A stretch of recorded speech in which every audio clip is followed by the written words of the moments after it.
Dear students, मैं आज ये BCom part second ABST first paper income tax, इसमें इनकम फ्रॉम सैलरी अपनी चल रही है और इसमें मैंने कुछ परक्यूजिट्स, कुछ इम्पोर्टेंट पॉइंट्स के बारे में आप लोगों को पहले बताया था। आज मैं रेंट फ्री एकोमोडेशन के संबंध में बात बताऊंगा। देखिए, रेंट फ्री एकोमोडेशन का मतलब है कि यदि एम्प्लॉयर ने एम्प्लॉय को रहने के लिए फ्री मकान दे रखा है, रहने के लिए फ्री में मकान दे रखा है, तो उस फैसिलिटी का, उस परक्यूजिट्स का, उस अनुलाभ का हम वैल्यूएशन कैसे करें, ये मैं यहाँ आज बता रहा हूँ। देखिए, रेंट फ्री एकोमोडेशन के पॉइंट ऑफ व्यू से, यानी किराया मुक्त रहने की, मकान के रहने की सुविधा, ये दो सिचुएशन क्रिएट होती है इसमें कि एक तो है अनफर्निश्ड हाउस और एक होता है फर्निश्ड हाउस। अनफर्निश्ड का मतलब जिसमें कोई फर्नीचर की फैसिलिटी नहीं है, और फर्निश्ड जिसमें मकान तो है ही, साथ में उसमें फर्नीचर भी, सोफ़ा है, टीवी है, बेड हैं, हाँ, फ्रिज है, इस तरह की चीज़ें भी उसमें यदि लगी हुई हैं तो वो फर्निश्ड हाउस कहलाएगा। अब देखिए, पहले हम ये लेते हैं अनफर्निश्ड हाउस का वैल्यूएशन हम कैसे करें। देखिए, अनफर्निश्ड हाउस के पॉइंट ऑफ व्यू से दो कैटेगरी बनाई हुई हैं। एक तो है in case of government employee और दूसरा है in case of non government employee. दो सिचुएशन हैं, ध्यान से सुनिएगा। अभी हम क्या लेते हैं, अनफर्निश्ड हाउस। इसका मतलब इसमें केवल मकान है, उसमें फर्नीचर की फैसिलिटी नहीं है, इसलिए हम कहते हैं इसको अनफर्निश्ड हाउस। इसके पॉइंट ऑफ व्यू से दो कैटेगरी बना रखी हैं, एक तो गवर्नमेंट एम्प्लॉय, एक नॉन गवर्नमेंट एम्प्लॉय। देखिए, गवर्नमेंट एम्प्लॉय के संबंध में जो वैल्यूएशन होगा इस फैसिलिटी का, इसमें मैंने इंग्लिश में लिखा हुआ है, लेकिन आप हिंदी में समझ लीजिए, कोई दिक्कत नहीं है। मैं पहले इंग्लिश में पढ़ देता हूँ, फिर हिंदी में आपको समझा दूँगा। वाट एवर द अमाउंट, जो भी amount as per government rule, यानी गवर्नमेंट के सरकारी नियमों के अनुसार जो भी amount which was to be charge, यानी एम्प्लॉय से जो अमाउंट चार्ज किया जाना चाहिए था, would be the value of facility. यानी यदि मान लीजिए उसके वेतन से 5% काटना चाहिए था और 5% नहीं काटा गया, फ्री में फैसिलिटी दे दी, तो 5% इसका वैल्यूएशन किसका, वेतन का, जो भी हो, पर मंथ भी हो सकता है। मान लीजिए 5,000 रुपये पर मंथ हो सकता है, 5% वेतन का हो सकता है, 2% वेतन का हो सकता है, जो भी एज पर गवर्नमेंट रूल जितना चार्ज करना चाहिए था, यदि वो चार्ज कर लिया है तो फैसिलिटी होगी नील, कोई चार्ज, कोई टैक्सेबिलिटी नहीं बनेगी। लेकिन यदि वो चार्ज नहीं किया है तो वैल्यू ऑफ फैसिलिटी वो हो जाएगी गवर्नमेंट एम्प्लॉयज़ के केस में। अब आते हैं नॉन गवर्नमेंट एम्प्लॉयज़ के केस में, यानी इफ़, अच्छा, नॉन गवर्नमेंट एम्प्लॉय केसेज में भी दो सिचुएशन है। देखिए, if house is owned by the employer, यानी हाउस जो है एम्प्लॉयर का खुद का है, यानी उसका ओनर कौन है, ओन्ड का मतलब ओनर किसका, उस मकान का ओनर कौन है, एम्प्लॉयर खुद है, नियोक्ता। एम्प्लॉय को कहते हैं नियोक्ता, और एम्प्लॉय का मतलब कर्मचारी। तो एम्प्लॉयर का यदि खुद का मकान है, नियोक्ता का मकान है और कर्मचारी को रहने के लिए दिया हुआ है, तो इसमें भी तीन सिचुएशन बनती हैं। यदि जहाँ उसकी पोस्टिंग है, जहाँ प्लेस ऑफ पोस्टिंग है, जहाँ वो काम कर रहा है, उस जगह की पॉपुलेशन यदि 25 लाख से ज़्यादा है तो वेतन का 15% वैल्यू फैसिलिटी मानी जाएगी। और यदि उस जगह की, उस प्लेस की पॉपुलेशन 10 लाख से ज़्यादा लेकिन 25 लाख तक है तो वेतन का 10%। और यदि उसका पॉपुलेशन 10 लाख तक ही है, यानी 0 से 10 लाख तक, यानी 10 लाख से ज़्यादा नहीं है, तो उसकी वेतन का 7.5% हम वेतन का, उसकी वैल्यू फैसिलिटी लेते हैं, वेतन का 7.5%। ये होगी अपनी सिचुएशन, यानी यदि मकान एम्प्लॉय का खुद का है तो। और यदि वो मकान एम्प्लॉय का खुद का नहीं है, यानी एम्प्लॉयर ने उस मकान को किराए पर लेकर के और कर्मचारी को रहने के लिए दिया हुआ है, तो इसमें निम्न दो में से जो भी कम राशि होगी, least of the following two, वेतन का 15% या rent paid by the employer, employer ने उस मकान का जितना किराए का भुगतान किया है वो राशि, या वेतन का 15%, जो भी दोनों में कम होगा वो वैल्यू ऑफ फैसिलिटी ये मानी जाएगी। अब जो हम 10%, 7.5%, 15% जो भी ले रहे हैं, किसका, वेतन का 10%, वेतन का 15%, वेतन का 7.5%, लेकिन वेतन से क्या मतलब है, मैंने पहले बताया इनकम फ्रॉम सैलरी में वेतन का आशय हर पॉइंट से अलग अलग होता है, तो इसलिए विशेष रूप से ध्यान रखना पड़ेगा। तो इसमें वेतन से आशय क्या है, बेसिक पे, आपको पता ही है बेसिक पे होगी मिनिमम, बेसिक पे प्लस डीए कंडीशनल। देखिए कंडीशनल का मैंने पहले ही बता चुका हूँ, यानी जो रिटायरमेंट की बेनिफिट के लिए जिसको वेतन का भाग माना जाता है उसको हम डीए कंडीशनल कहते हैं। तो वो यदि है रिटायरमेंट बेनिफिट के लिए डीए को पार्ट वेतन का भाग माना जाता है तो हम इसको जोड़ेंगे, वही वाला डीए लेना है, दूसरा वाला डीए नहीं लेना है।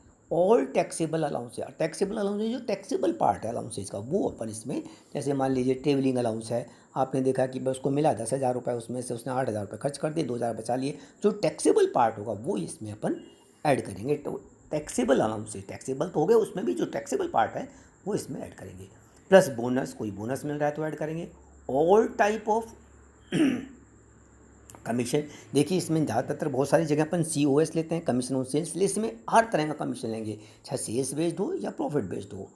एनी अदर मोनेटरी पेमेंट, और कोई मोनेटरी पेमेंट यदि मिला है वो भी इसमें ऐड करेंगे, including pension from former employee, किसी दूसरे एम्प्लॉयर से हम पेंशन ले रहे हैं, या सरेंडर लीव कौन सी, फॉर करंट ईयर की जो सरेंडर लीव एनकैशमेंट भी जिसको कहते हैं अपन, सरेंडर लीव कहते हैं, leave encashment during the service के दौरान जो लीव एनकैशमेंट या सरेंडर लीव लेता है वो भी इसमें ऐड करते हैं। सैलरी रिसीट हम, कई बार क्या होता है कि एक कर्मचारी एक से ज़्यादा एम्प्लॉयर के यहाँ काम कर सकता है, तो दूसरे एम्प्लॉयर से यदि उसको वेतन मिल रहा है तो वो भी इसमें ऐड करेंगे, चाहे फैसिलिटी किसी एक ही एम्प्लॉयर से मिल रही हो रहने की, लेकिन वेतन दोनों का ऐड करेंगे।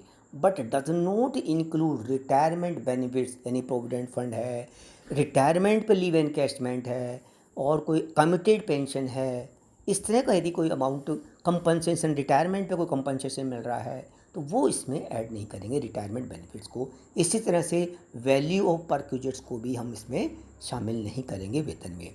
तो ये वेतन की इसमें डेफिनेशन हो गई।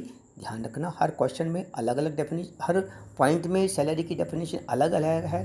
मैंने हर पॉइंट के नीचे वेतन की परिभाषा लिख दी है, आप चाहें तो एक पेज में सारे अलग अलग पॉइंट की सैलरी की डेफिनेशन लिख लें ताकि आपको कन्फ्यूजन नहीं है, बहुत ज़रूरी है।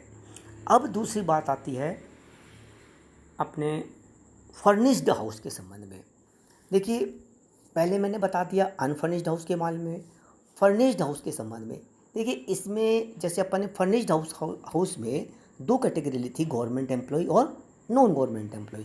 इसमें चाहे गवर्नमेंट एम्प्लॉय हो या नॉन गवर्नमेंट एम्प्लॉय, इसके पॉइंट ऑफ व्यू से कोई डिफरेंस नहीं है, कोई भी हो सकता है, ठीक है। अब इसमें क्या है, एक्चुअली मकान तो मिला हुआ है, फर्निश्ड हाउस का मतलब उसमें फर्नीचर की वैल्यू और फर्नीचर और लगा हुआ है, तो फर्नीचर का वैल्यूएशन करेंगे अपने यहाँ पर। तो फर्नीचर की वैल्यूएशन में दो पॉइंट हो गए। देखिए चाहे गवर्नमेंट एम्प्लॉय हो या नॉन गवर्नमेंट एम्प्लॉय, इसमें कोई फर्क नहीं पड़ता। अनफर्निश्ड वाले में तो हम दो कैटेगरी अलग अलग बना दी, लेकिन अनफर्निश्ड हाउस में यानी फर्नीचर का वैल्यूएशन करते समय हम गवर्नमेंट एम्प्लॉय और नॉन गवर्नमेंट एम्प्लॉय के लिए कोई अलग से नहीं करते।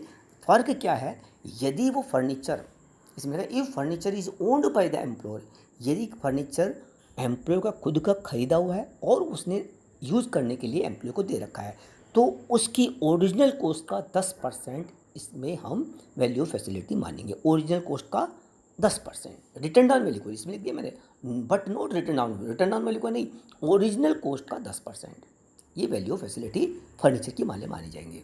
और यदि if furniture is not owned by the employer, यानी उसका खुद का नहीं है, यानी उसने किराए पर लेकर के, फर्नीचर भी किराए पर लेकर आपको रहने के लिए दिया है, तो एम्प्लॉयर ने इस संबंध में जितने भी किराए का पेमेंट किया है, जितना भी उसने उस फर्नीचर के संबंध में किराए का पेमेंट किया है, वो वैल्यू फैसिलिटी मिल जाएगी, मिले मतलब कैलकुलेट कर लेंगे।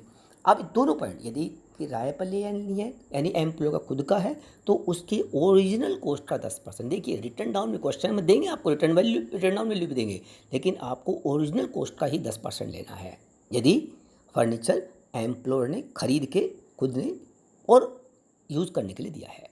और यदि वो फर्नीचर खरीद के नहीं दिया है, किराए पर लेकर दिया है, तो जितना भी एम्प्लॉयर संबंध में किराए का भुगतान कर रहा है वो वैल्यू फैसिलिटी तो ये मानी जाएगी फर्नीचर के संबंध में। तो वैल्यू ऑफ फर्निश्ड हाउस कैसे होगा कि वैल्यू ऑफ अनफर्निश्ड हाउस जो हमने ए में कैलकुलेट किया, इसलिए मैं ब्रैकेट में ए भी लिख दिया है। वैल्यू ऑफ फर्नीचर यानी बी में जो फर्नीचर का वैल्यूएशन किया है वो, इन दोनों को ऐड करके वैल्यू ऑफ फैसिलिटी हो जाएगी फर्निश्ड हाउस की। ठीक है, ये फर्नीचर की वैल्यू यहाँ से लेंगे और मकान का अनफर्निश्ड हाउस का वैल्यूएशन एक के हिसाब से जैसी भी सिचुएशन होगी वहाँ से लेंगे, उन दोनों को ऐड कर देंगे, वैल्यू फैसिलिटी फर्निश्ड हाउस की हो जाएगी। अब कभी कभी क्या होता है कि एम्प्लॉयर आपको कंसेशनल बेसिस पर, रियायती दर पर, अकोमोडेशन एट कंसेशनल रेट, रियायती दर पर इस तरह की फैसिलिटी आपको देता है।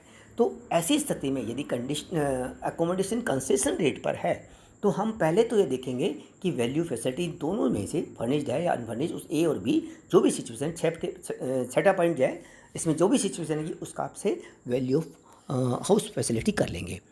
चाहे जो छठे पॉइंट में जितने भी बिंदु हैं, जो भी इसमें कैटेगरी लागू होगी, जो भी कंडीशंस लागू होगी, उसके हिसाब से वैल्यू ऑफ हाउस निकाल लेंगे।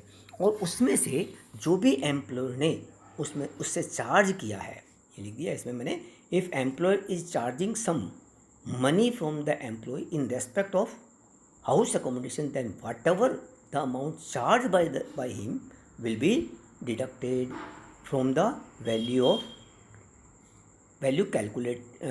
Calculated for free accommodation as above in category in point 6 point में जो वैल्यू फैसिलिटी हमने निकाली है उसमें से जो भी एम्प्लॉयर ने चार्ज किया है वो इसमें से लेस कर देंगे तो वैल्यू ऑफ एकोमोडेशन निकल जाएगी, value of accommodation at concessional rate निकल जाएगी। इस तरह से ये हाउस फैसिलिटी के बारे में मैंने पूरी सारी बात बता दी है। देखिए एक एक पॉइंट पर क्वेश्चन कराना मुश्किल का काम है, इसलिए मैं सारी इन वीडियो को आप 2-3 बार पढ़ें, 2-3 बार पढ़, इसको मैं इसकी PDF भी भेजूँगा आपको, उसको भी लिख लें कॉपी में। और हिंदी इंग्लिश में कोई ज़्यादा फ़र्क नहीं लगता, इसमें आप 2-3 बार सुनेंगे पढ़ेंगे तो समझ में आ जाएगी। Thank you.